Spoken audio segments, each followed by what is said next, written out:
Many Americans make the mistake of assuming that space research has no values here on Earth. Nothing could be further from the truth. Just as the wartime development of radar gave us the transistor and all that it made possible, so research in space medicine holds the promise of substantial benefit to those of us who are earthbound. For our effort in space is not, as some have suggested, a competitor for the natural resources that we need to develop the Earth. It is a working partner and a co-producer of these resources.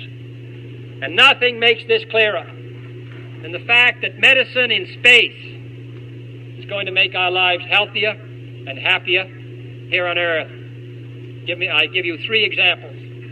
First, medical space research may open up new understanding of man's relation to his environment.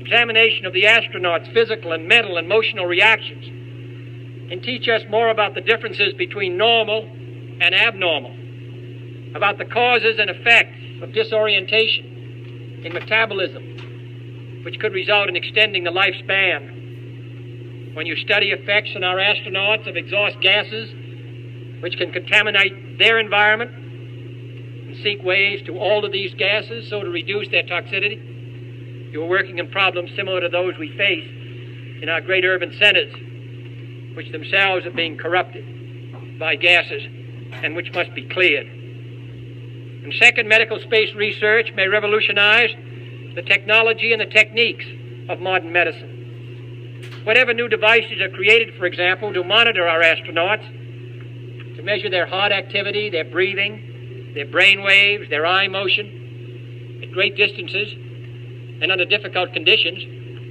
will also represent a major advance in general medical instrumentation. Heart patients may even be able to wear a light monitor, which will sound a warning if their activity exceeds certain limits.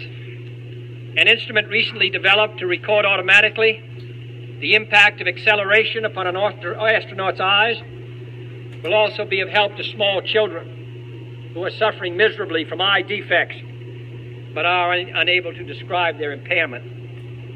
And also by the use of instruments similar to those used in Project Mercury, this nation's private as well as public nursing services are being improved, enabling one nurse now to give more critically ill patients greater attention than they ever could in the past.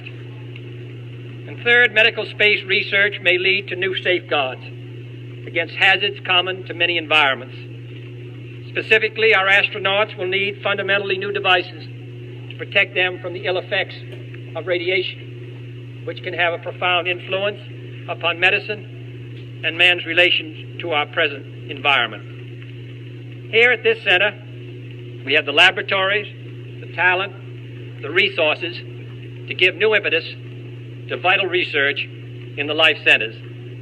I'm not suggesting that the entire space program is justified alone by what is done in medicine. The space program stands on its own as a contribution to national strength. And last Saturday at Cape Canaveral, I saw our new Saturn C-1 rocket booster, which with its payload, when it rises in December of this year, will be, for the first time, the largest booster in the world, carrying into space the largest payload that any country in the world has ever sent into space. That's what I consider